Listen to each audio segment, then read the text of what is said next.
a soldier, an airman, and a Marine walk into a room. This show is The Punchline. My name is Ryan Smeltz, and you're watching Veteran Talk Show. All right, guys. So in case you don't know, we are an affiliate for Soldier Girl Coffee Company. I'm super excited about this because they have amazing coffee.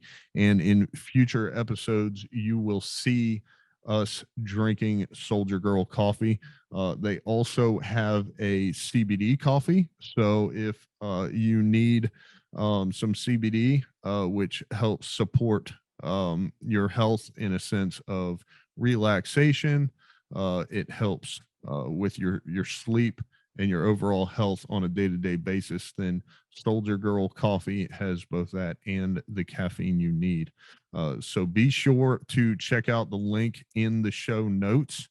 Go ahead and click that, shop around, and make sure you get yourself some Soldier Girl Coffee today. All right, so what are we talking about today? On this new day. That is definitely completely different from the last episode. It's definitely not the same day. It's okay. Just go with it. So we were in the last episode, we talked about Ukraine, and Fauci. On this one, I added Joe Rogan to the list. A lot happening with him. So a lot's happening with him. Yeah. And then sad, really, but. And then what did we talk about at the beginning of the last episode? What were we jaw-jacking about? Well, we went into construction with plumbing, and oh yeah, that was exciting. That was very exciting. I know people want to be like, yeah, that's what I need to listen to. That's what I want more of. Yeah. How do I get more home ownership episodes? Yeah, how do I get that? You can put up the nice wall. That helps. Yeah, with the very straight and level boards. It is fucking straight and level. I don't know why you keep saying this every time we talk about it. Because you brought it up, so I thought it was near and dear to your heart. You had the camera like all cockeyed. It made it look like it was like going up in a certain direction. It's all right. I saw your level out there. I know it's level. It's fucking level, dude. And plumb. What? I know what the fuck I'm doing. I know words. So you we haven't talked about this for a while, but speaking of college words, you went to college. I went to colleges. You mentioned this earlier. You are a classically trained chef. I am a yeah. And I think in the last episode we also talked about like the temperature of meat. Yep. I was so after the Marine Corps I went to culinary school and got a bachelor's degree in food service management and beverage operations. That's what my degree is in. And then you did that for a little while. And I did that for a little while. Yeah. And then got into operations and operations management just through on-the-job training. And now I'm with a building material supply company. And now you can put up cool walls. And now I can put up cool walls and get fucking cool shit done in my house.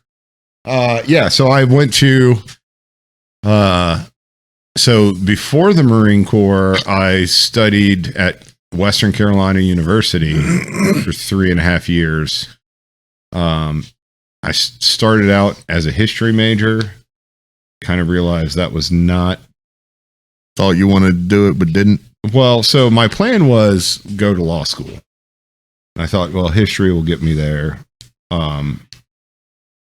And then I had to take a class where I was like, this just really isn't for me. Maybe law school isn't for me. Just because the amount of research and reading that needed to be done on really dry subjects. So I had 1 grade in the entire class for the entire semester. And that was a 100-page paper that I had to write in a certain style, in a history style type paper. Yeah. And I had to have 300 annotated sources, and that was due in at midterm. And that class met for the first 2 weeks of the semester, 3 weeks of the semester. We met once a week for three hours to kind of go over the basics. And then it was like the rest of the time when the class was supposed to meet, that was time you were supposed to be in the library researching your, for lack of a better word, thesis and writing your paper. and that was due at midterm. And I was like, this is not for me. Ready, set, go. Yeah. I was like, don't feel like this is a good class to take. But it was part of the history program, and I don't know if it still is up there. And I was like, so I transferred after that into criminal law and justice, or applied criminology, still thinking maybe law school's the type of thing, which I got a lot more law out of, which I enjoyed.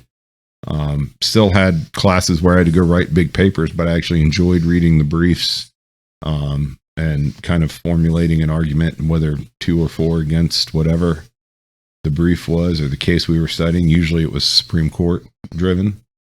And I really enjoyed it, and then had some other things happen in life that happened. And I was like, can't stay in this small little town, Sylvan, North Carolina. I need to get the fuck out. And so I dropped out of college and ran to the Marine Corps and went into the Marines.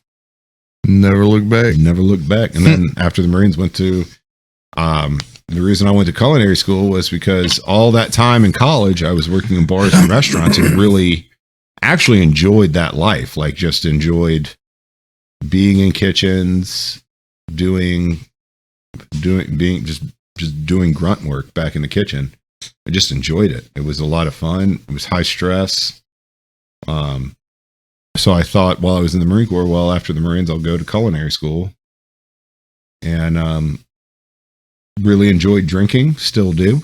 So I was like, why not go somewhere where I can learn how to brew? So I went to Denver, Colorado, where they at the time had the largest breweries per capita. I think they still do in the city. And my goal was to, at that time, learn how to brew commercially, start my own like gastro brew pub. And that kind of changed when I couldn't find a job in a brewery, but found a job in a distillery. And then that opened up to distribution and operations. And I really enjoyed that. So I was like, well, maybe this is my thing. And I've been in operations distribution ever since. But yes, I went to college twice. I went to college before the Army for general studies at a community college. Mm-hmm. In the first semester, I took college level trigonometry. It was one of my classes, and because I just saw it as once you took one level of math, you took the next level. So in high school, I had done algebra and geometry. So I was like, well, trigonometry is next. So I took that. And then the second semester, a buddy convinced me that we should take all the same classes together. So we did, because we were the same year. And he was like, well, why take the next level of math when we could take this one? And I was like, you can do that? So we took a basic level math course the second semester of college, and I all but slept through it because I'm not a math whiz, but you give me a calculator and a piece of paper and I can figure stuff out. Right. And so I spent most of my time either helping the girls in the class that couldn't add 2 + 2. Thank you. Or sleeping, or knocking out my work real quick so I could screw off. And if you listen to War Stories, which is the 10-minute morning segment on the Veteran Talk Show, my brother-in-law was on convalescent leave. I told him I had thought about joining the military when I was like 14, 15, 16. And he was like, well, why don't you come on down to the recruiting office and just talk? Yeah. And that's pretty much all she wrote. I grew up knowing that I wanted to go into the Marines. Like from a very young age, like I wanted to be in the Marines. Like that was just what I wanted to do. The kids are playing Army in the woods, and I was like, well, you guys are stupid. I'm going to be a Marine because I'm better. No, I mean, I from a very young age, and when high school came to an end, when I was in my senior year, I still hadn't applied to colleges at that point. Which most kids start doing like summer of their senior year. Trying to get like early admissions and everything. By like end of my first semester of my senior year in high school, I still had, because I was just kind of set like I'm going to graduate from high school and go to the Marines. and my mother, the saint that she is, through numerous long conversations, basically convinced me to go to college. And I was like, I don't want to do this. This isn't something. School is not ever was not ever for me. Like, let me go and do this thing, and then we'll reassess college after it. Maybe whatever. She was like, no. I mean, there was one night we got into a huge argument. Like, she was crying. It was cops may or may not have been called. Maybe. But it was a pretty big fight. And so I just kind of caved, and I applied to, I think I only applied to like two of the easiest 4-year colleges I could think of, which was Western Carolina and Eastern Carolina. It was like, everybody I know who's applied to those two colleges got in. So I was like, I'll apply to those two colleges to just appease her. Cause I was the type of kid who never showed up to class, or like when I was in class participated. Cause I was like, D's get degrees, man. I don't give a shit. And I didn't like, my thing was for high school, I was like, going to school is utterly pointless because you are a teacher who's going to stand there and talk for 55 minutes when all you could do is just give me the book and say, memorize pages 25 through 50 for your next test. And that's all I need to do. And it's notice information so you can regurgitate it. Yeah. And I'm like, what is your purpose here? Like, I'd look at I would get into fights with teachers because I was just like, because I just deemed them at the time. I was like, you're kind of pointless in this scenario here. Like, if the kid can't read and memorize, then, they should go, be a homeless person, I guess. I don't know. They're glorified babysitters. Yeah, you're a glorified babysitter to watch us. Like, I literally viewed school as a prison. Like, for whatever reason, I've been sentenced to going to this place for 6 hours a day when there's no need for, like, you could just give me the book and I can memorize it and then go to school and take the test and be fine. Yeah. Like, you don't learn a lot that way, but that's all you're really asking me to do. So I didn't like school. And I thought college was going to be a lot of the same. I found out college was just basically a giant party of alcohol and drug use and sex. And I loved it. And I was like, oh, I don't actually have to go to class. I can still have the same study habits I had. And college was not that way. And so, like, I realized very quickly that it wasn't regurgitation. And like, I really struggled with studies in college because I was like, oh, I can't just get a book and memorize stuff and regurgitate it. That's not how this thing of education works. You mean it's more analytical here at this level? Why wouldn't you teaching me that back then? Yeah. Why would you teaching me regurgitation and then say, okay, now you're going to learn a whole new way of doing things? Oh. So, but a lot of other stuff happened in my personal life. And I was like, oh, I need to change my life and reassess how I make life choices. So that meant I had to go join the Marines. I didn't even tell I remember this. This was the funny thing is I went into the recruiter up at Western. I didn't even come home for it. I went to Western Carolina, the recruiter up in Silva, and I was recruited out of Silva. And I was like, well, here's my home record. Because it was still my mom's address here in Raleigh. And I'm like, he was like, well, let me go meet your mom. I was like, blah, blah, blah, blah, blah. Let's not do that. Like, I'm 22 years old. She has no basis of this decision. This is a me decision.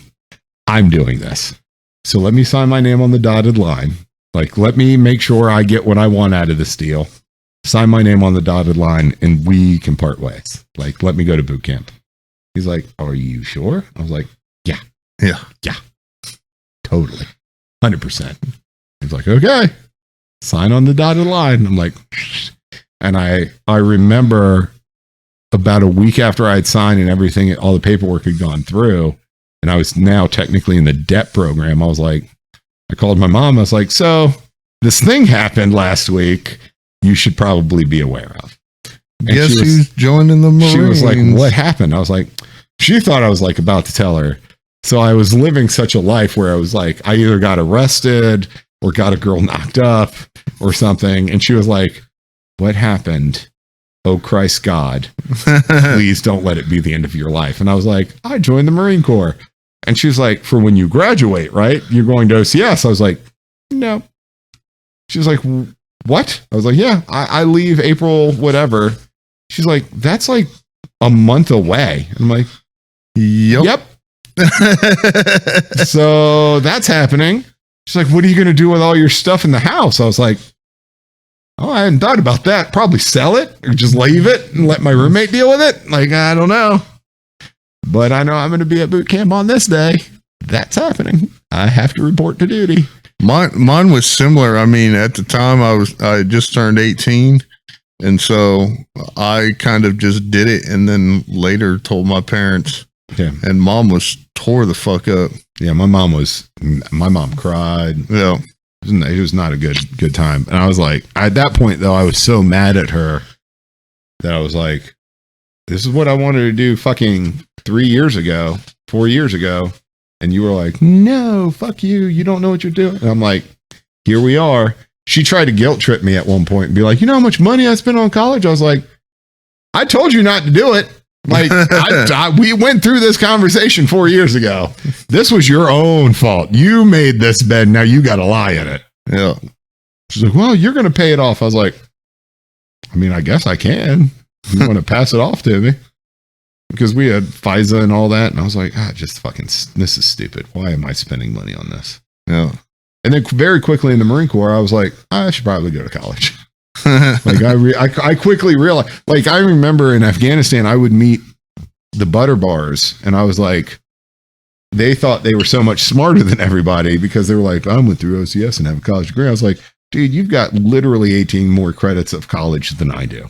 Yeah. You don't learn a fuck ton lot more in college. I literally had a debate with one of my platoon, with one of the platoon commanders. I was like, what did you study? He was like, hospitality. I was like, fucking hospitality? The fuck are you going to do with that, bro? Not shit. And I just kind of went off. I was like, you don't do, and he was just kind of like, oh, you actually went to college and did shit and know stuff. I was like, yeah, I did.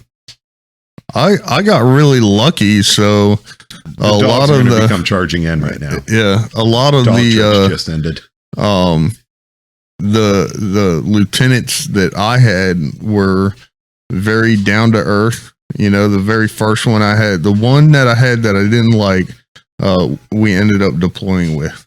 That was miserable because he was very political, very much of an ass kisser. But my platoon commander in Afghanistan, at first I did not like because I kind of brushed him off. And that was my mistake. He was a very good commander, very good leader. Really kind of bred to do combat leadership. There were other officers in his same class that kind of got dropped to our unit that I was like, no, I respect you and I respect their rank, but I don't respect them as men. Yeah. I was like, I remember my executive officer, I was like, my goal in life is just to argue with him just whenever I can because he thinks so much less of me. And I'm like, fuck you, bro. This like, guy I'm smarter than you. This guy was an ass kisser and just wanted to take missions because the commander wanted somebody to do it, and he was always up there trying to get it. You know, we were just taxed to the fucking max as far as missions went, and he just I don't think he made good decisions. I don't think he was a very good leader. But outside of that, you know, at Fort Polk in Louisiana, which is where I deployed from, but the lieutenant we had before him was fucking awesome. Yeah. He was our platoon leader, and then he became the company XO because he got promoted to first lieutenant. I hit the microphone. There's going to be a very down to earth, very humble. That was my platoon commander in Afghanistan. He was very down to earth, very humble. He was a no nonsense type of guy. Like, he would talk to you, like gauge kind of who you were and where you were at mentally and emotionally and physically and all this. But when shit needed to get done, like he was like, we're fucking doing this. Fucking shut your mouth. Like, this ain't a discussion. So he knew kind of when to be the boss and when to be the leader. And I ended up having a lot of respect for that guy. Still do to this day. There's probably 2 guys that outranked me, maybe 3, in terms of leadership in the Marine Corps. That if they, like, my first platoon commander was a staff NCO, which was really weird to have. He was a staff sergeant. And yeah, it was weird. He and I, on a personal level, probably we would never get along, personality wise. But I guarantee you, out of anyone I followed in the Marine Corps, if that guy came into this, if he showed up at my front door, having not talked to him since 2008, 2009, if he showed up right now, rang my doorbell, and like looked at me and was like, "Get your fucking gun. We're gonna go invade the gates of hell," I'd be like, "Cool. I'll be right there. I'll be right behind you. Like, you just tell me where you need me." Oh. He's probably the only one that could command that kind of respect or leadership from me. My platoon commander in Afghanistan was a close second to that. I think the differences there was, he was enlisted. My first platoon commander, he was an enlisted guy, so he came up through the ranks just as a private PFC like I did.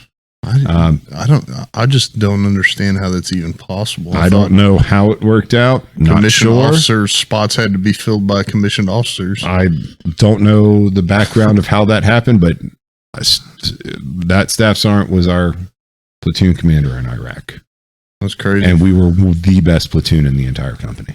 Yeah, that checks out. And it was kind of like, I remember RCT, Regimental Combat Team, was making tours of post, and they came into one of our TCPs because we were separated between, our platoon was separated between 2 TCPs, watching a bridge, and he rolled over there and was like, "Where's the platoon commander?" And the staff sergeant's like, "Oh, it's me, sir."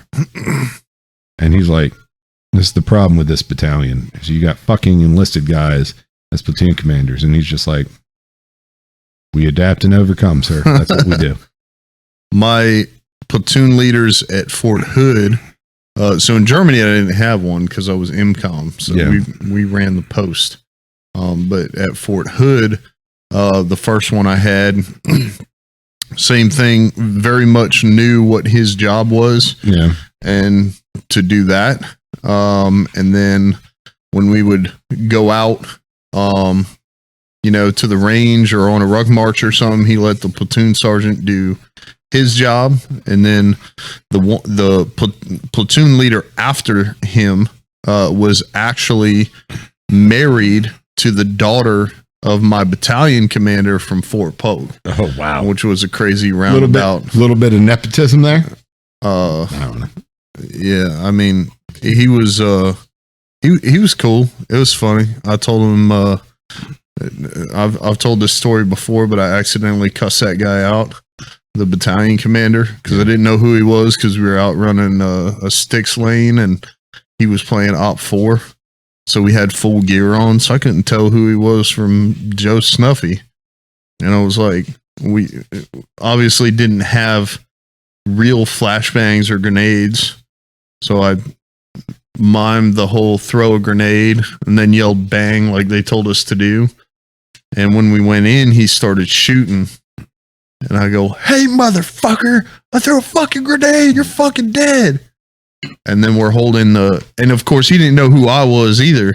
So then we drop all our gear and we're having a huddle and he's in the middle talking to everybody. And he's like, "Hey, whoever threw that grenade, I'm sorry." And I'm like, That was that guy right there. "Yeah, whoever threw that grenade." I was like, "How dare you kill our commander?" I was a PFC at the time.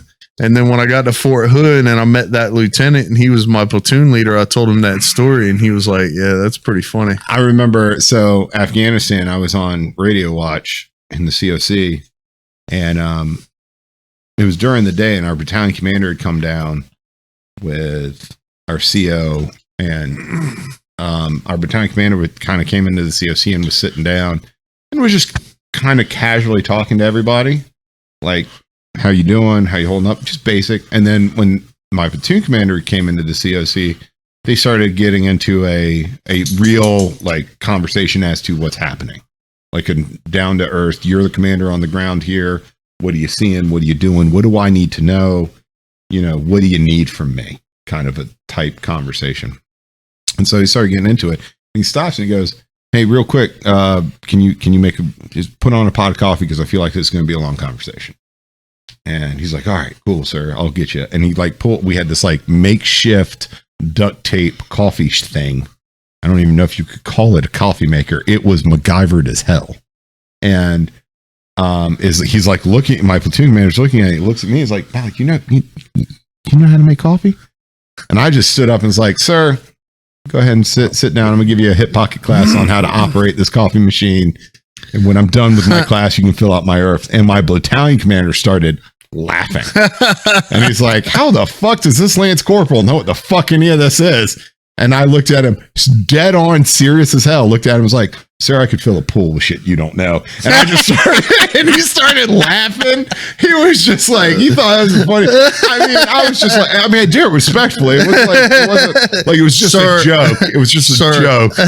And because I had been running like 3 days with no sleep at that point, and he was just like, he started laughing. He was like, "Yeah, all right. I like this guy." I was like, "Gotcha. I gotta fill a pool with shit you don't know." Fill a pool with shit you don't know. That's funny. You could probably, I was like, and I looked at him and was like, "You could probably fill an ocean with shit I don't know." But that doesn't negate my pool. Doesn't negate my pool. That's funny. It was pretty funny. It was pretty funny. But like, yeah, my platoon commander in Afghanistan, you know, the guys I served with, by and large, for the most part in Afghanistan, even the guys who were a junior to me, I have nothing but respect for. Even though I didn't get along with most of them, personality wise, like I was very impressed with the type of people they were, type of guys they were. Yeah. I think if you would have had a different set of guys in that platoon and in that company, it would have been a huge disaster. We would have had way more casualties. We would have had, I mean, I had a strong backbone of NCOs that were by and large just amazing. The majority of the NCOs even the NCOs that maybe higher command didn't like or agree with, were barring the best NCOs ever. Yeah. And then the junior guys I had were just kind of like, I've never seen anything like them. Like when bullets were raging and flying, they were just like, "Fuck it. Like, we're doing this shit. Let's do this. I'll fucking burn the world down or die trying." I will say 95%, 98% of the guys I served with were, and it was just insane to kind of sit back and watch as an outsider looking at how they were, and being like, "Holy shit, like you were legitimate badasses, all of you. Like I'm not. I'm a terrible human being compared to you, but you guys are fucking awesome." Yeah. So I think last episode we left off. Well, we left off talking about Fauci. Ugh. But then... Did we? Oh, God, you're wet. Why the fuck are you wet? You went and ran in the lake today, didn't you? The hell yeah. Sorry. Fauci, yeah. Terrible human being that he is. I mean, I'm sorry. Smart man. I mean, at the end of the day, I think what upsets a lot of people is... a lot of flip-flopping when it came to his policies. The fact that he was allowed to make policy, even if it wasn't him necessarily signing the documents, he's coming out and saying, he was the unelected official who was, yeah. I think my problem with Fauci is that if you, I think it best is summed up by, if you disagree with me, you disagree with science. And I'm like, then, or telling me you don't know how science works. Yeah. I mean, if you look back at science, I mean, look at Albert Einstein, one of the greatest scientists of all time. Who furthered science in unfathomable ways. It took what, 20 years for him to win the Nobel Prize? From people within the scientific community debating and going over with a fine-tooth comb everything he had said before they were like, all right, your shit's legit. Yeah, gravity exists as a thing. Like it's not a force, it's an actual thing. No. E equals MC squared. Yeah, we got it. Yeah, cool. No, light actually bends around gravity. That's kind of fucking amazing. Yeah. And it took 20 years of debate for that to happen. So for someone to go be like, if you debate me, you're no, dude, that's not how science works. Like you form hypotheses and you go back, and coronavirus is pretty new. There's a lot of data that still has to be kind of formulated and analyzed. Like, you don't get to dictate one thing and then say, if you disagree with me, you disagree with science. Like, go fuck yourself, you idiot. Yeah. Like, any fucking 7-year-old can tell you that that's not how science goes. I think one thing I find most interesting is there has to be some sort of disconnect between the people who agree with and support Fauci versus the ones who don't, because I think there's a large degree of it. I feel like in general, a lot of people don't agree with him and support him. He is in the science community, he is kind of, he is the wizard behind the curtain. Yeah. When it comes to grants of science, of scientific studies for the NIH. And so if you flat out publicly disagree with them and you're a scientist and you're trying to get money for a study to do something to say, this is what we want to study. If you publicly disagree with them, I mean, you are at that point threatened to be like, oh, you disagree with me? Well, I'm not going to grant you the money for your study and your fellowship or whatever. And now you're kind of like, well, fuck. I have to agree with you politically in order to further my research. Otherwise, science dies. Which I think is especially terrible for the people who are literally just trying to do research. Yeah, absolutely. They're literally just trying to do their job, but because they have a certain... I don't know why Fauci has not been fired. I honestly don't know. I think he started out with good... So he is like what... I think, was it so who does that? Because I know I'm under the impression the president can do it. I don't know. I don't know how his job is laid out. I don't know how he's put in the position he's in. I honestly don't know. I feel like Fauci started out with the best intentions. It's kind of like that scene in Batman. Was it Batman Begins? It was like, you are the hero. If you're the hero and you live long enough, you will see yourself become the villain. Yeah. And I think that was kind of Fauci's progression. Started off with great intentions, trying to keep the public calm, kind of like Facebook. Started off with great intentions, but turned into a giantly evil thing. Let's connect the world. Now we're put you in the world is filled with idiots. And probably shouldn't connect some of these terrible voices out there. Yeah, I mean, I a lot of this, he kind of said one thing and it kind of became this political football. Yeah. Where if you agreed with him, you were enlightened, intellectual person. And if you disagreed with him, you were a deplorable human being who was a alt-right fascist Nazi, which I think is incredibly wrong. And I don't think Fauci is to blame for that. I don't think he's solely to blame for that. I think he takes some blame, and like he was like looking at it going, oh, I'm inflating my own ego now. instead of being someone who's like,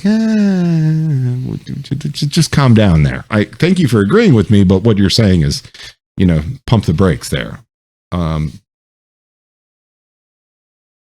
Because there wasn't a lot of science out there. I remember, what was it, a year and a half ago, if you talked about Wuhan and the idea that the coronavirus came from a lab, that you were automatically rubber stamped as a racist. And you're like, we can't even investigate this theory. We can't look at the data on this. We can't, as scientists, kind of agree that there is nuance to it. There is data to support that theory. Let's look at that theory. If it's not a thing, let the data speak. And now it's out there. And now we know. now it's a theory that is talked about. It's not, I think, 100%. It's still a theory. It's not scientific law. But it's a theory that's now open to discussion. It's not a theory that is, if we even just approach that theory, we're labeled racists. Which is very similar to coming back to Fauci, where he said, the U.S. does not support gain of function research. It does. Now over in those labs, and now we have the documents that specifically say we were funding gain of function research. Well, I think that was the big thing, is that there were a few journalists that kind of were like, wait a minute, gain of function research. I mean, and I am not a fan of Rand Paul, but the thing he was doing so well was he was asking questions. He was like, gain of function is defined as this.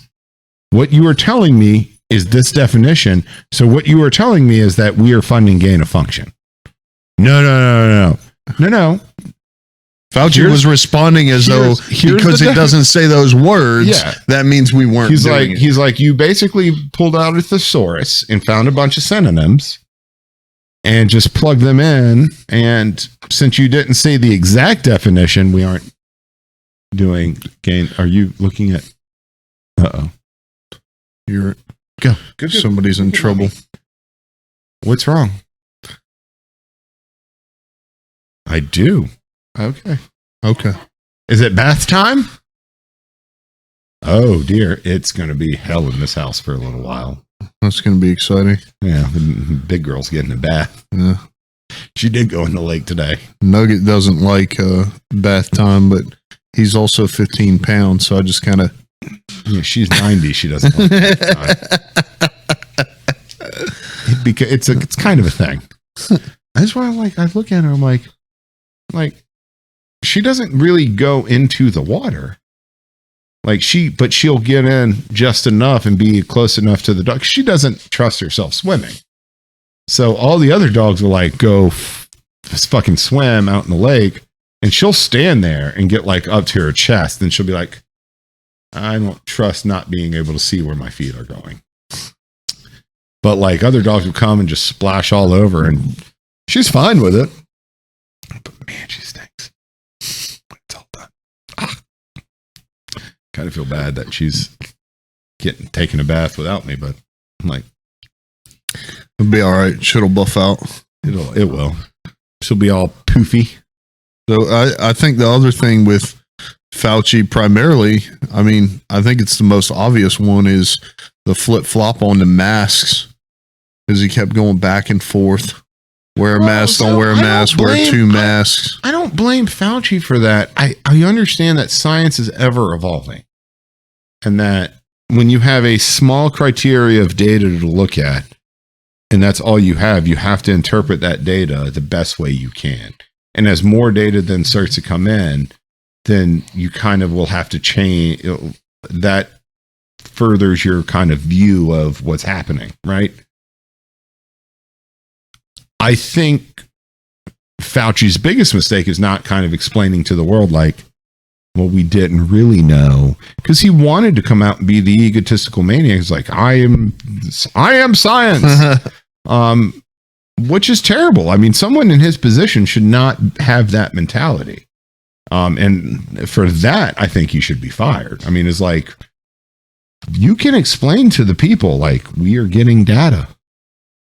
We are receiving data every day, and we are analyzing it, and it is a process.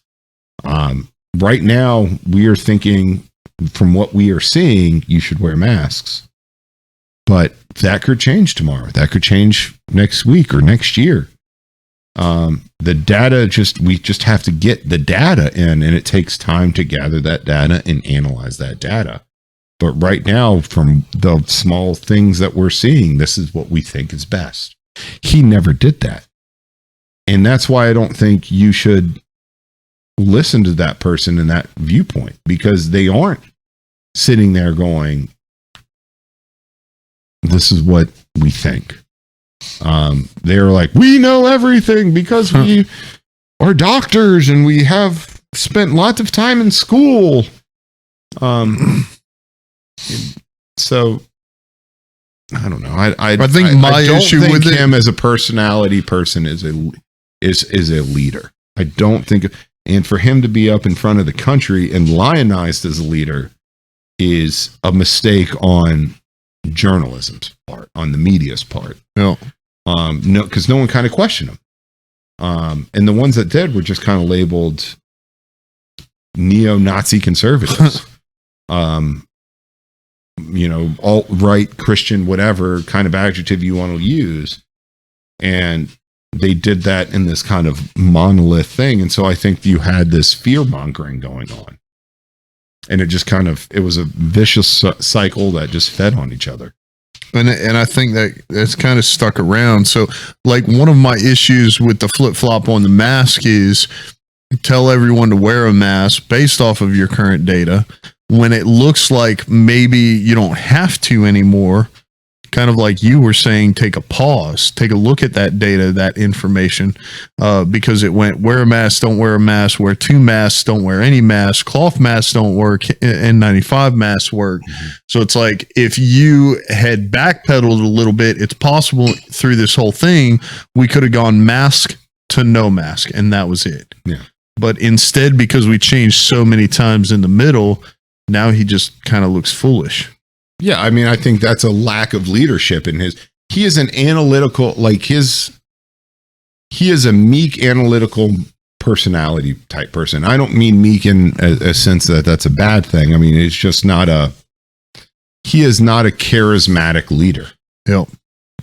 And I think to kind of give him the spotlight that he was given without kind of a filter of someone who is a little more charismatic, to kind of say, I mean, I go back to the emperor has no clothes. Like, he kind of believed his own ego, and so he would walk around, you know the story of the emperor has no clothes. Everyone's like, oh, the clothes are invisible. And no one was like, dude, you're fucking naked. And your dick is tiny. Like, you might want to cover that shit up. That's kind of the situation that we were in. And I don't think it's only Fauci is to blame. I don't think our nation is so big and filled with such diverse people and cultures and ways of thinking and doing things that you cannot ever blame one single person or entity or thing as much as we want to. I think that's kind of our biggest Achilles heel. Right? I go to the gun violence debate. The gun violence debate is a debate that is worth having. That is, it is very intricate, and there is a lot of things there that contribute to gun violence. There are, to mass shootings, to all these things. It's not the fact that we have easy access to guns. Now, granted, is that a factor? Sure, I'll give you that argument. Is it a variable in the equation? Absolutely. But is outlawing guns the answer to that? No, it's the quick and easy thing that for whatever reason our society wants. We are, I remember being in high school when Columbine happened, and everyone's like, "Oh, it's the music and the video games." It It's Marilyn Manson in video games. Definitely was. And it's like, okay, I can see your argument, but I don't think that's the sole reason. I think it's a very nuanced thing that we have to actually look at. Yeah. We have to look at things like education and, social justice reform and economics and all these different, and how we treat mental health in this country. There's a lot of things that kind of go into that. And just saying it's just this one thing is like putting a Band-Aid on an arterial bleed. Like, yeah, you've covered up the blood for a minute, but you're not actually stopping the bleeding. No. You're still bleeding. There's still something going on. No. And it's the same thing with Fauci. It's like, it's mask. It's not mask. There's a lot of things happening here, and you have to be honest with it. And you have to say, we don't know all the answers. That isn't to say that we aren't going to find it. We aren't looking. But currently, this is the data we have.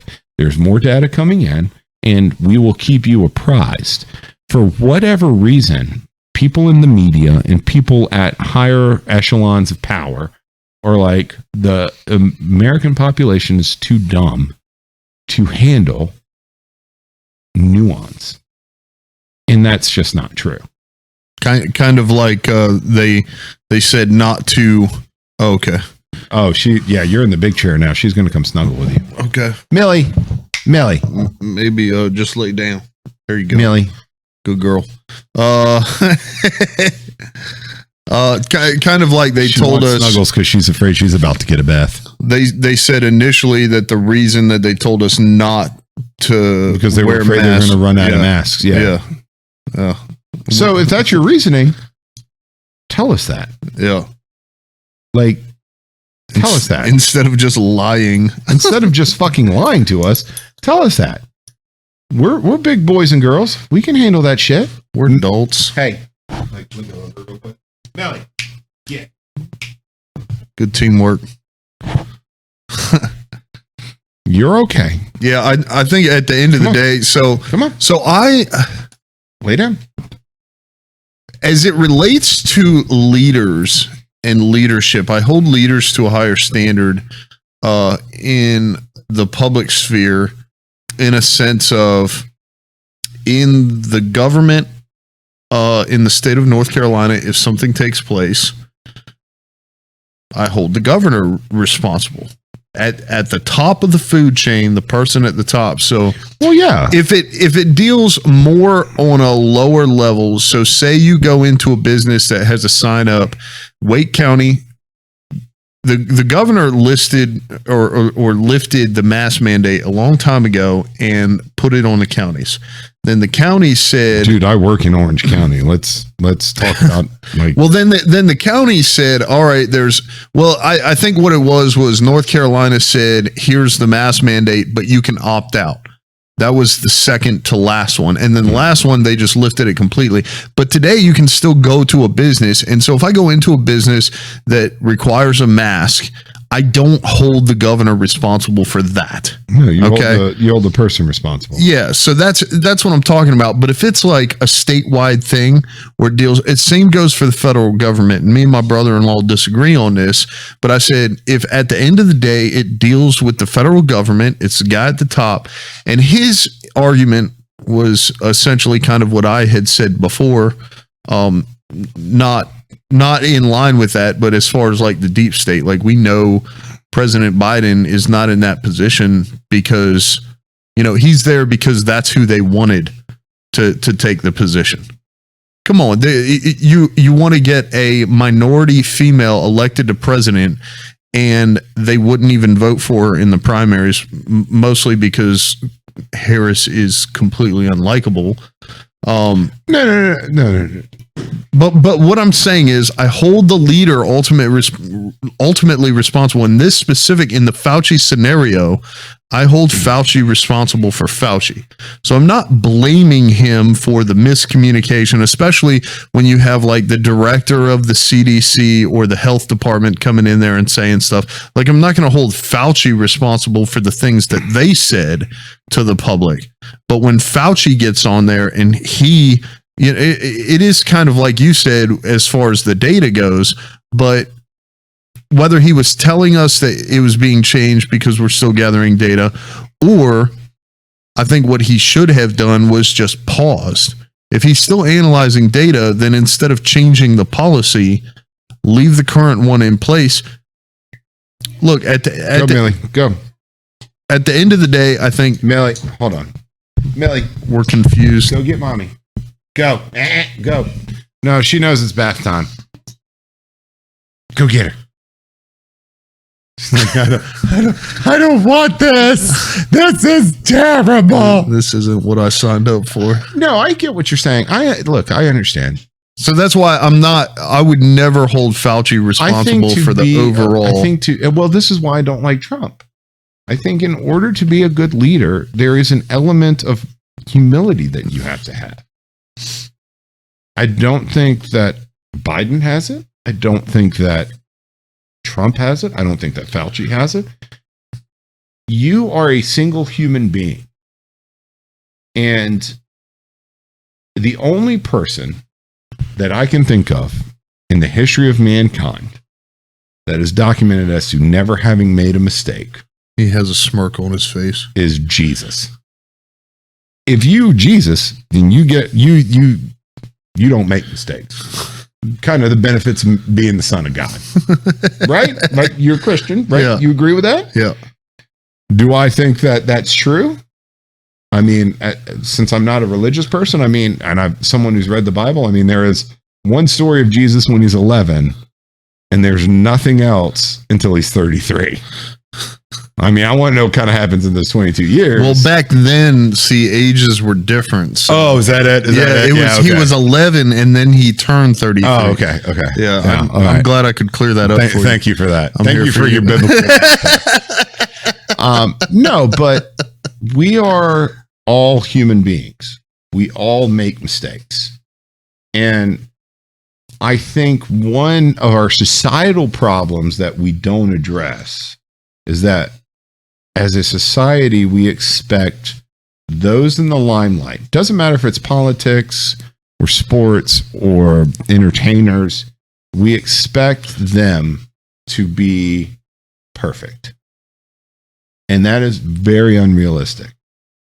It's unfair to the person that's in that role, and it's unfair to us when they can't live up to it. And I think that we don't talk about that as a society at large. People are going to make mistakes. The President of the United States, the people in charge, they are not always going to be right because they went to Yale or Harvard or come from a different class of people or whatever, does not mean that they are infallible. They are not God. And only God is infallible. And so if your idea is that this person who's telling me this is completely right, is a misnomer. They aren't. They are going to make mistakes. So if you're a good leader, in my opinion, in my humble opinion, is that I'm not always right. And I'm going to go into how I approach work, at least how I think I succeed, is that when I go into work, I know as the manager at the work that I'm doing, that I'm not going to have an answer for everything. In fact, I'm very afraid that I'm going to make the wrong call. But I don't let that fear cripple me. In that I explain to the people that I am in charge of, this is what we're doing. Here's why we're doing it. And if it doesn't work, we'll readjust. No plan survives first contact. Right? I go back to the leadership traits of, what is it? JJ did tie buckle or whatever. And I think one of them is humility. You have to be humble. You have to recognize that you aren't the smartest person in the room. And you have to rely on those who whose expertise is in a certain area, and you have to listen to them. So you have to make an informed decision. Granted, ultimately the decision lies on your shoulders. That's the issue that I have mostly when it comes to leaders like the president is not making well, that's my problem with Trump is Trump does not have that personality. He's going to sit in a room of experts and he may or may not listen to them talk, but he ultimately is going to go, I'm the one that knows more than you because I'm smarter than you. But it's a problem. But it's not. That's not the issue that I have, because once again, like you talked about, if Trump made a decision and he was wrong, then that's okay because human beings make mistakes. The issue that I have only if you own up to the mistake. That's exactly only if you own up to the mistake. That's exactly the problem that I have with people, and that's exactly the problem that I have with Fauci. When has Trump owned up to a mistake? Huh? When has Trump owned up to a mistake? I'm talking about Fauci. Yeah. I'm talking about Fauci. When has Fauci owned up to a mistake? That's exactly my point. I don't hold people accountable like a certain expectation of a level of perfection. I expect them to take responsibility for it. Yeah. And I mean, I honestly believe the phrase you brought up at the beginning of Fauci saying, I am science, it kind of just takes that completely off the table. Now you can't even disagree with him or dislike him because he's like, well, if you disagree with me, then you disagree with science. Well, the fact that nobody in popular media stood up to him and was like, really? That's a good follow-up question. Like, that's a good follow-up question. Really? Okay. Define science. Because the first question I would have been like is like, all right, explain to me the nuances of the quantum theory of whatever, and make it scientific law. Because when you get into stuff like quantum theories, it's all just that, theories. And he's going to go, it's not that bad. No. Your quote was, and it's a direct quote, is, you question me, I am science. So explain it. Why are we not bending wormholes to travel between galaxies right now? That's a theory that we can do. You're science. Answer that shit. Oh, so you're not really science. And then you get him to admit, like, well, I misspoke and blah, blah, blah. Okay. So you misspoke on that. What else did you misspoke on? Like, what else? But no one did that. I feel like what you're talking about there is a significant problem in the media. It's that they always have these questions and then they get answers and then there's no sufficient follow-up. It's the same problem with what happened in Afghanistan for 20 years.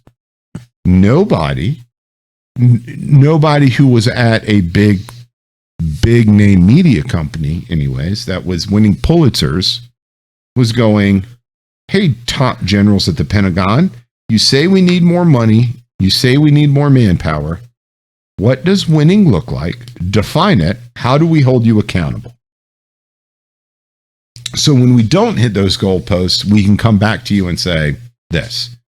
Because the theory was, if you disagree with the top generals, you are unpatriotic because these people caused 9/11. They are the villains. We are the good guys. Don't question it. That is what it is. In 2009 and 2010, when I was in Afghanistan, I could have told you, if you would have just asked, will we win this war? What happens when we leave? And I would have told you, and I told people around me this at the time, that place is going to fold like a fucking deck of cards. Doesn't matter. Doesn't matter that it was Biden that pulled us out. Doesn't matter that it was Trump that set it up.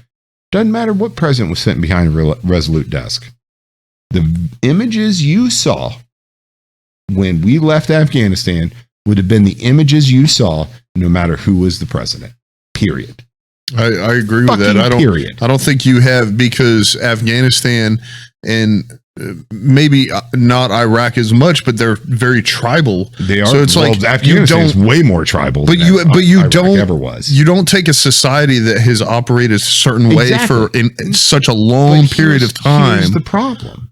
is that nobody was shining the light onto the generals and going, or onto the Pentagon and going, tell me the truth. Let me ask the hard questions. Ultimately, this is the problem I have with the media. And all the media. Doesn't matter. I don't give a shit if you work for CNN, Fox News, MSNBC, the New York Times, the Washington Post. In my mind, you are making Joseph Goebbels proud. And yes, I am comparing you to a Nazi. And yes, I know how terrible that is. But you are, in fact, a propagandist. Now, granted, most of the people who go into journalism are like, I'm going to change the world. And I'm going to... But nobody is doing anything about it.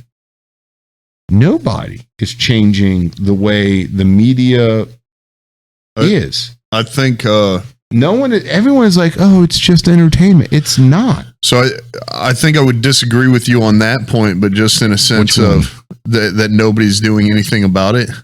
There are a few people that are doing. Look at their ratings. Well, yeah, their viewers are doing something about it. I'm just saying, like, you're right. But nobody within the organizations are. And I think coming out and doing anything about it. This is true, but hey, who really gives a shit if CNN and Fox News go under? At the end of the day, the podcast you recommended to me and all the other podcasts I listen to and the one we do here, it's a decentralization of information. Yes. And I think not only is it advantageous, but it's also a lot more entertaining. So the viewers, the listeners to those mainstream media outlets, like, they've got these extremely large infrastructures, tons of money and people behind them. But if nobody is listening, then who really cares? And we all run to our podcasts and our YouTube videos and watch that stuff. Yeah, but then we're siloing ourselves. I mean, think about it. You and I are on this podcast that maybe 3 people listen to. 4.5. Okay. I've counted. Okay. I'm one of those. So let's call it 3. Let's just round. We aren't like, I would love to be able to go out and research a topic and get all the information and reach out to people and get sources. And I've got a fucking job that I work 50 hours a week. I don't have time for that shit. Like, my expertise is coming from the few podcasts that I have time to listen to, or reading stories the few times that I have a chance to sit there and read.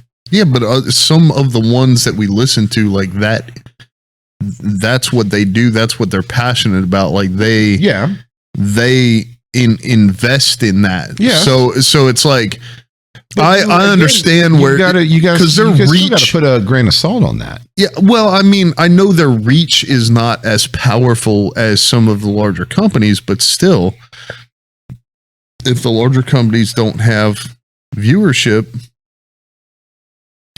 what are they going to? They're either going to have to pivot or they're going to go under. No, I disagree, because the business model is they're part of cable packages now. I see what you're saying. So they're part of being on Spectrum and Xfinity and Dish Network and all this. They're part of a basic cable package. So those companies are paying them as long as people are signing up for those services. Well, plus they're still getting paid whether people watch them or not. Plus, DirecTV, Spectrum, they have their app. Because people don't get cable, they stream now. So they said, we got to come up with an app. So they stream that. And then CNN also came out with their own streaming app. Which is doing terrible. I've heard about that. I heard awful. It was like $6 a month. Yeah. And no one. Somebody made a joke that now, like, if you didn't listen to CNN before, nothing happened. But if you don't listen to CNN now, then you actually save $6 a month. It's fucking well, it's the same as Fox. Like, look, CNN isn't the only bad guy in this. I mean, Fox News, MSNBC.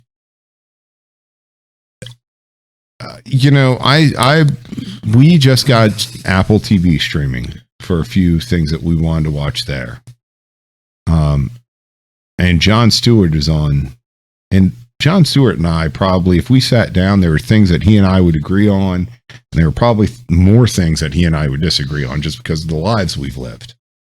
But one of the things that he did, first of all, the first episode he did was the problem with the VA. What is it?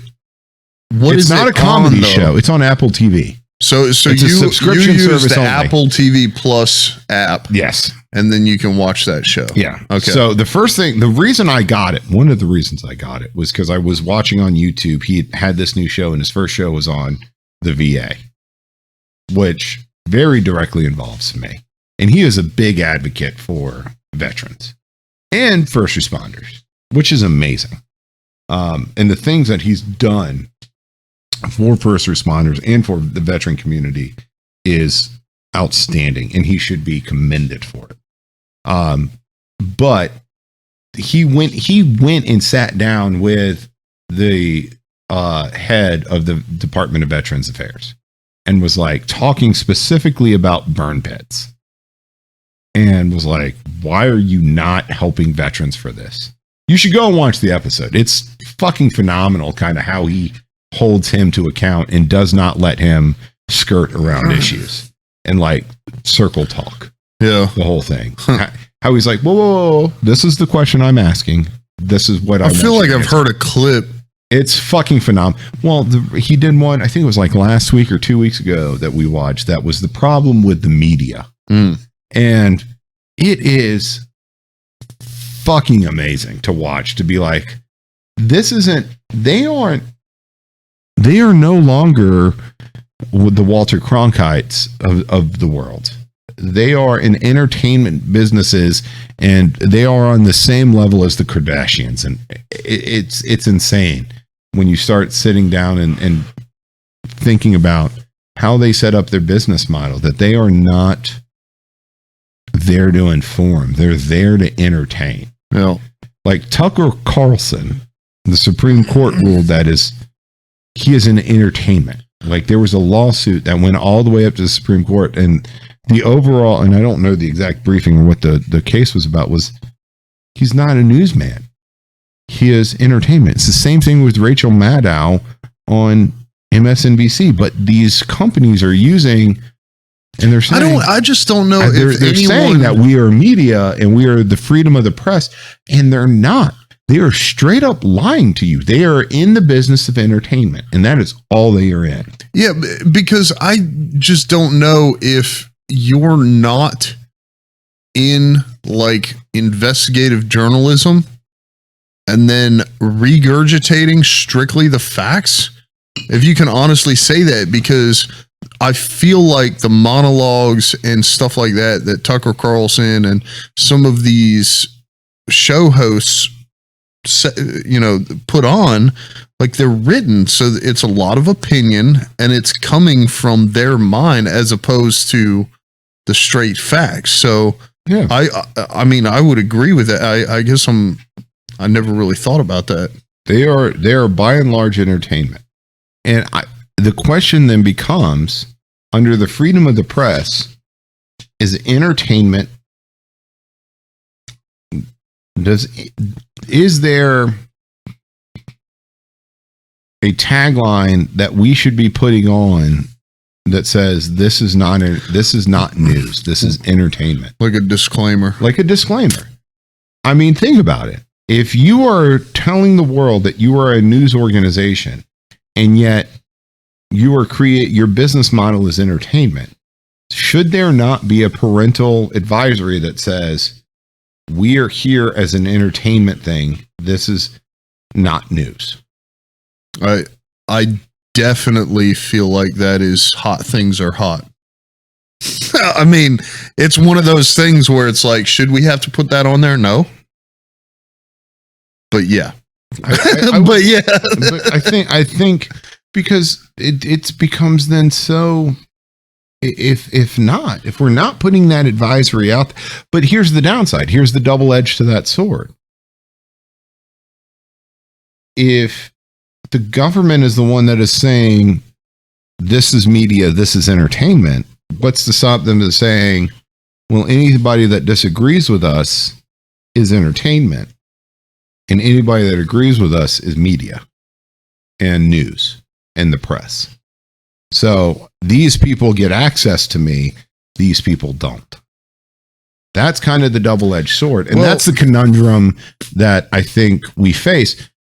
And I think it falls to each and every one of us to just kind of say, well, we are going to choose, who we listen to, but we need to encourage debate. Yeah. Which leads us, I think, to our next topic, which is Joe Rogan. I think we're talking about that. Yeah, man. Fuck yeah.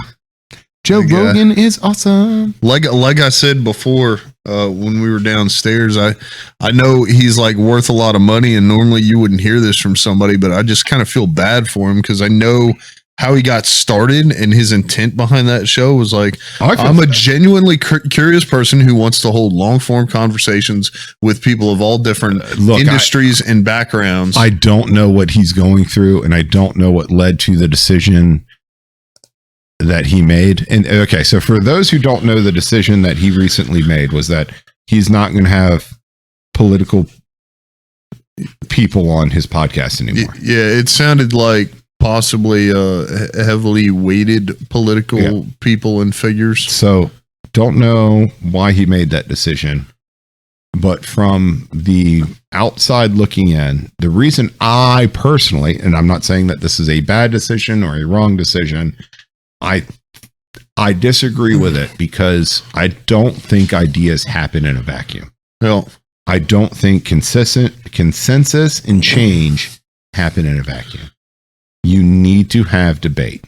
Part of living in a free and fair society is understanding that there are going to be people that disagree with you, and that those people who disagree with you are not evil. They are not criminals. They are not bad.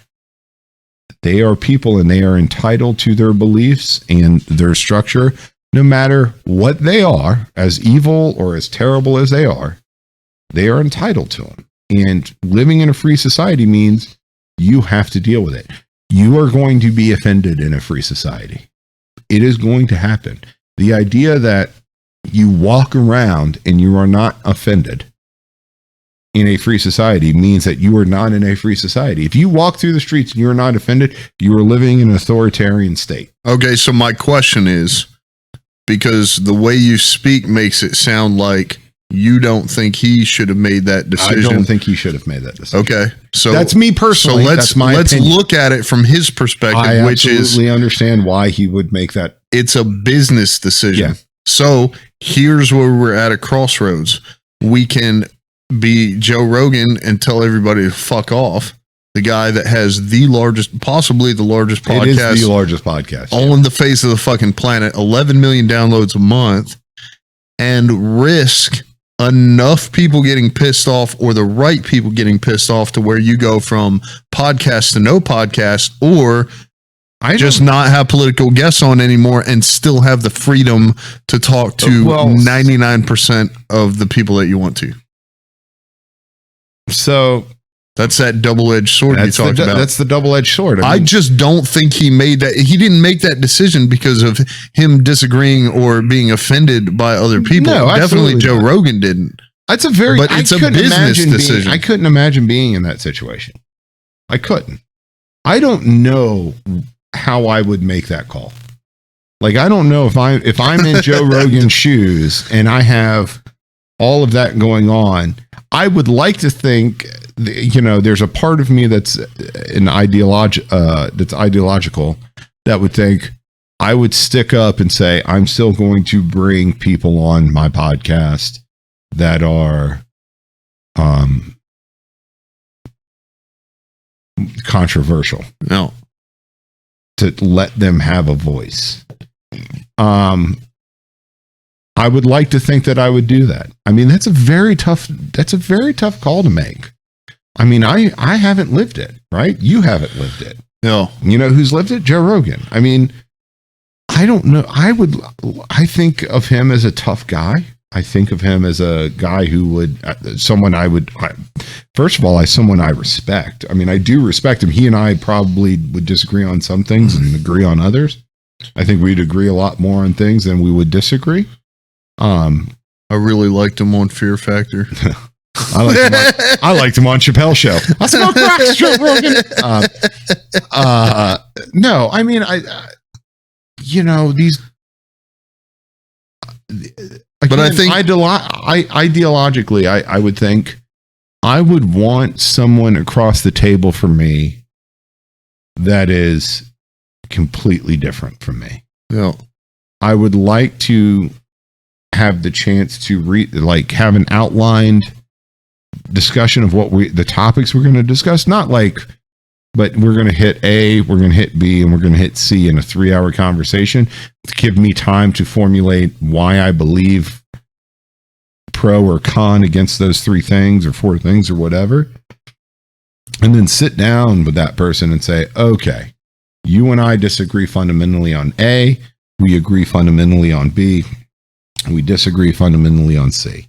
So let's get into this. I have no notes. I only have what I've read. You have your chance to sway me. I have my chance to sway you. And we'll, at the end of the day, see where we are. Because ideas don't come in a vacuum. Nobody knows how tomorrow is going to turn out. Nobody knows that plan A is the end-all, be-all. Right? In the Marine Corps, we said no plan survives first contact. Didn't matter how much you planned for a patrol or convoy or whatever. The minute the bullets started flying and the minute you hit that IED, the plan went out the window and you had to adjust. Yeah. No one comes up with it in a vacuum. Yeah. And you've got to, again, going back to the leadership conversation, you've got to be humble that says, I'm willing to listen to what you have to say. Because I haven't walked in your shoes. I don't know your experiences. Right? Think about being a veteran, right? You can't go tell someone who's never been a veteran. I mean, you can tell them and they can empathize with your experience, but they'll never truly understand. You can put it in a book. You can make a movie about it. And people can kind of have an idea or an understanding and empathize with it, but they'll never truly understand what it means. No. Right? It's the same way as a white guy, right? I'm a white person. I'm glad you clarified. Right, yeah. For those of you who aren't watching. But I'll never understand what it means to be black in this country. Ever. I can empathize with it all day long, and I can I can understand it, and I can kind of see where you're coming from as to your experience, but I will never truly 100% understand it, ever. As much as I open my mind to it, I will never walk that mile in your shoes. And I think at the end of the day, Joe Rogan is the one person who's having a shit ton of those conversations with people. And it's just disappointing overall that, yeah, I think that's an important conversation to have. Yeah. Because every conversation you have with that, no matter what it is it's a step closer to better understanding it. It's never going to be perfect. The goalposts are always going to move, but every 1,000-mile journey begins with the first step, and I've got to be the one that takes that first step. So how do I find the better places? I make that journey and I start walking down the road, and I try and get to 100%, knowing that I'll never actually get to 100%. Well, fucking mind blown. If this doesn't blow up and become viral, I don't know what will. I'm not super worried about that because they'll just shut it down if it does. Yeah, that's true. They said the F word.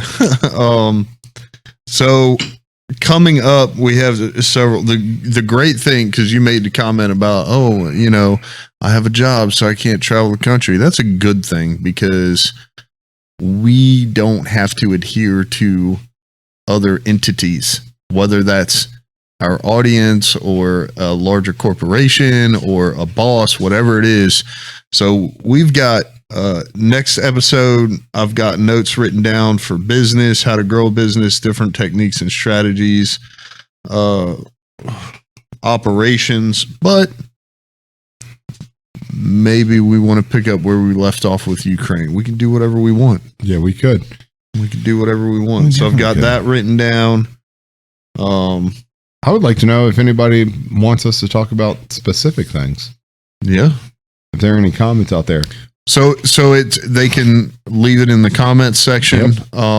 I get that right on my cell phone. So whenever somebody leaves a comment, they can also go to the website, which are both one and the same right now. So you can go to veterantalkshow.com or thebusinessandbrewshow.com. That's in the show notes as well. Because it's businessandbrewshow.com, not the, but it both goes to the same place. Hit contact, and then I get an email, fill out the form. I want you guys to talk about this, and then it comes back. Once we have an influx of requests, we get to just choose whatever we want to talk about. We get to pick what we want to talk about. I feel like they want us to talk about the internet. We're going to start talking about goat porn at some point, which I am not ready to go become an expert on goat porn. Just saying. I'm not either. I do have a story that surrounds that. I was deployed. I was deployed too. I was deployed. I've seen some things that are horrifying. I've been to Iraq. That don't involve violence to another human being, but definitely to a goat. But yeah, so there was a debate one day on posts. I do. Let me pull up the calendar too, because we've got somebody else coming back on. Hasn't been on for a while. Who's coming on? Jacob, right? Yeah. Oh fuck yeah! Is he coming up or is he going to Zoom? No, he's coming up. Fuck yeah! So let's see, April. April 24th, Veteran Talk Show. Jacob returns. He wants to be on both podcasts, but you said we could record here. So in May, I said the 21st, but I'll talk to him because if you want to do it on Sunday. So April and May, we're having Jacob, and he's going to be on the Veteran Talk Show and Business and Brews. So if you haven't seen or heard Jacob, then go back to episodes 1 and 2. Dude. Yeah, love that guy. Talking about that's the very first episode. He was talking shit about your tattoo. Or no, what's his name? We were talking about MySpace. Tom would unfriend you. Tom would unfriend you. It's probably the best quote I've heard in a long time. Oh my god. But yeah, that was cool. He's our first guest. He's more on the artistic side of it, but he's starting a t-shirt company. I'm down. It's very much more focused on the art, though. I hope it's. I feel like draw him a big old bag of dicks so he can get on the t-shirt. I feel like a lot of other veteran-owned companies focus more on the branding aspect. He's much more focused on the artwork, so it's pretty. And then, we can talk about this after, but I got to get your t-shirt size and stuff because we're going to get t-shirts out of the deal. Okay. So that's pretty sweet. I wear a schmedium. Schmedium. It's a SCHM. It's like a sports bra for me. You want a crop top? I can tell him to cut the beer gut can come out. Tell him to cut the bottom half off.